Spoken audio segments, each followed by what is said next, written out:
In this video, I'm going to show you guys how to upload longer videos to Instagram Reels. Now, this is super easy to do. So yeah, I'm just going to show you guys it right away. Now, first of all, you don't have to do anything in the settings or something like that. All you have to do is just go to the Reels and create a Reel.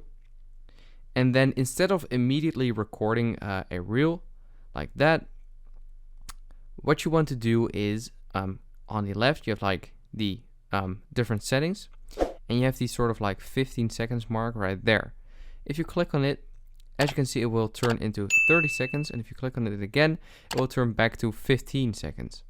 Now, unfortunately, the maximum length currently of Instagram Reels is only 30, as you can see, but maybe in the future they will update it to 60, for example.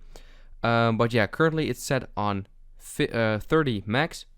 And yeah, now you can just record 30 seconds of a reel.